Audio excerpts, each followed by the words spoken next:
Hello, hello mes chers amis, comment allez-vous? J'espère que vous allez bien. Nous voici partis pour notre épisode numéro 2 concernant notre série d'études Comprendre le sanctuaire simplement. Vous avez bien compris la première partie, je l'espère. N'hésitez pas en tout cas à nous faire parvenir vos questions à l'adresse mail de Goditzer, juste ici. Aujourd'hui, nous allons aborder une deuxième partie de notre étude. Nous allons voir quelle est la composition du sanctuaire et nous allons particulièrement parler du parvis. Rappelez-vous, dans l'épisode numéro 1, nous avons globalement vu à quoi ressemblait, et je vous rappelle schématiquement le sanctuaire. D'accord? Très bien. Et maintenant, nous allons nous intéresser, nous allons commencer à rentrer dans les détails. Mes chers amis, il faut déjà savoir que le sanctuaire était un sanctuaire mobile. D'accord?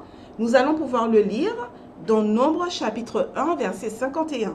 Nombre chapitre 1, verset 51. Je vous laisse chercher. Comme d'habitude, n'hésitez pas à vous munir de votre Bible afin de vérifier, comme les Béréens, que tout ce que je dis est vrai. Quand le tabernacle partira, les Lévites le démonteront. Quand le tabernacle campera, les Lévites le dresseront et l'étranger qui en approchera sera puni de mort. Donc mes chers amis, ce verset très clairement nous explique et nous dit que le tabernacle en fait est une structure entièrement démontable. Il pouvait à l'époque donc remonter. Cela est très important, comme ça paraît être un détail, mais n'oubliez pas que je vous disais que tout détail, lorsqu'on étudie la question du sanctuaire, tout détail est important. Le fait que le sanctuaire soit démontable et soit transportable est très important puisque partout où le peuple allait, la demeure de Dieu était avec eux. Partout où le peuple se déplaçait, puisque le peuple hébreu, le peuple d'Israël était un peuple nomade, n'oublions pas, d'accord? Surtout là où c'était clairement la période de l'Exode. Donc, partout où le peuple était, d'accord, Dieu a voulu que cette demeure, sa demeure, d'accord, que ce lieu de rencontre ne soit pas un lieu qui soit statique, mais que symboliquement parlant, il était important pour lui que partout où le peuple se déplacerait, eh bien, la demeure de Dieu également soit parmi eux, au milieu du peuple. Le peuple avait très clairement un endroit pour pouvoir rencontrer Dieu. Alors le sanctuaire fut mobile jusqu'à la construction du temple par le roi Salomon à Jérusalem. Nous avions compris la fois dernière que le sanctuaire, rappelez-vous, était constitué de combien de parties? De 3 parties. Très bien. Le parvis. Quoi d'autre? La deuxième partie. Le lieu saint et le lieu très saint. Alors, nous allons nous intéresser particulièrement ce soir au parvis. Alors, rappelez-vous, je vous avais expliqué que le parvis, c'était toute cette première partie. Une fois que qu'on rentrait dans le sanctuaire, c'est tout ça qui constitue le sanctuaire. Donc, je le dis bien, c'est cet ensemble, d'accord, de pièces qui constituent, d'accord, le sanctuaire. Alors, une fois que nous rentrons par la porte, ok, nous arrivons sur le parvis comme vous arrivez sur le parvis d'une maison. Ok? Et donc, le parvis, en réalité, en fait, c'est non seulement cette partie, mais c'est tout ce qui va entourer ici, d'accord, le lieu saint et le lieu très saint. En fait, le parvis, c'est une enceinte rectangulaire, comme vous le voyez ici. C'est une enceinte rectangulaire, d'accord, qui était clôturée et qui formait à peu près 50 mètres de long, 50 mètres de long, ok, 25 mètres de largeur et 2,50 m de hauteur.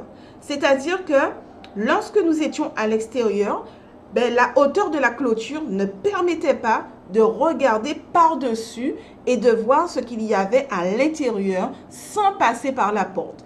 Pour pouvoir accéder à l'intérieur du sanctuaire, ou pour voir ce qui se passait, etc., on ne pouvait pas regarder par-dessus la clôture car elle était à 2,50 m. Donc, il fallait nécessairement passer par la porte du sanctuaire. Encore une fois, mes chers amis, n'oublions pas, aucun détail n'est du hasard, mais Dieu avait tout prévu pour nous permettre de comprendre quel est son plan pour l'humanité. Permettez-moi maintenant, mes chers amis, de vous montrer un deuxième schéma qui va vous permettre de comprendre un peu mieux ce qu'il y avait maintenant à l'intérieur du sanctuaire. Alors ici, vous avez un deuxième schéma qui illustre bien justement donc, le parvis, qui illustre bien donc l'enceinte qui était clôturée, d'accord, ici. Donc, n'oubliez pas que c'était démontable. Et en fait, de quoi était composée justement cette clôture? Il s'agissait de teintures de lin blanc.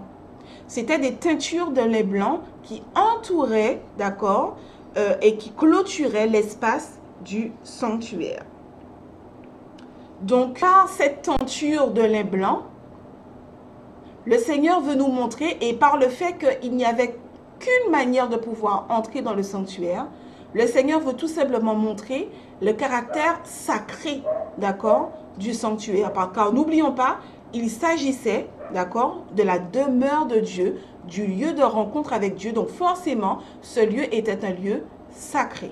Si vous souhaitez, mes chers amis, aller plus loin dans la lecture de la parole de Dieu en ce qui concerne le parvis du tabernacle, le parvis du sanctuaire, je vous invite à lire chez vous Exode chapitre 27, les versets 9 à 12.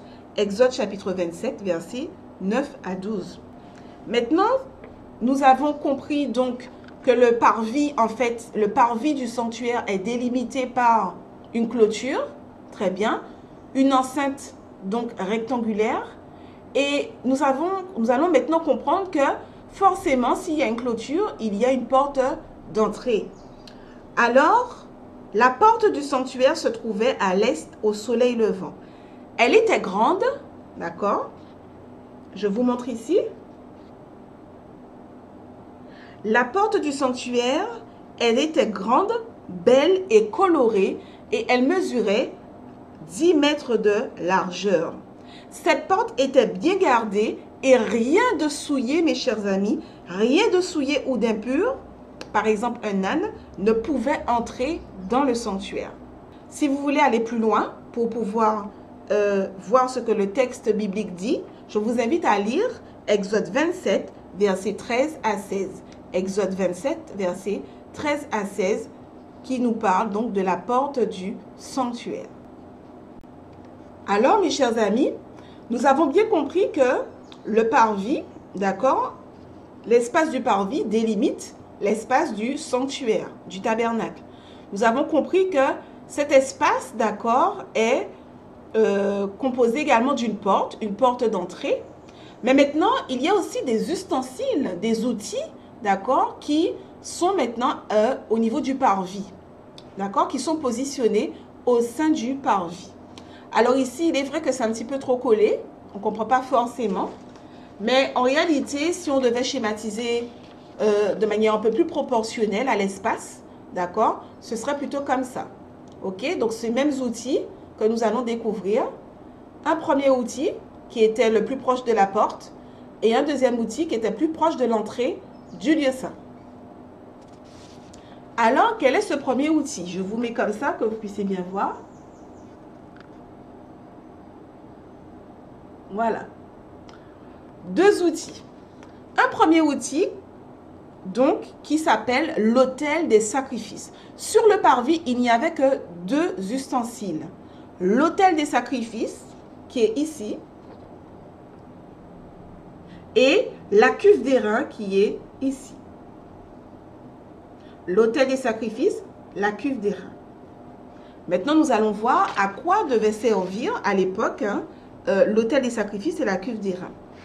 L'autel des sacrifices, la parole de Dieu l'appelle également l'autel des holocaustes. C'est là où on offrait les sacrifices pour le pardon des péchés. Ok?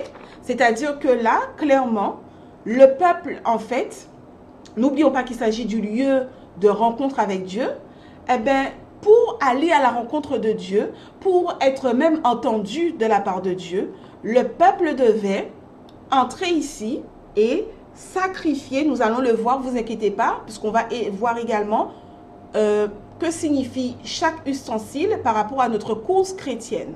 D'accord? Donc, ici, le peuple devait tout simplement venir offrir des sacrifices pour le pardon de leurs péchés. Sur l'autel des sacrifices, la victime qui était brûlée, donc l'animal qui était brûlé sur l'autel, était en général un agneau. Cet autel était construit en bois d'acacia, était recouvert d'airain et possédait une corne sur chaque côté. Donc, c'est ce que nous avons vu ici de manière schématique.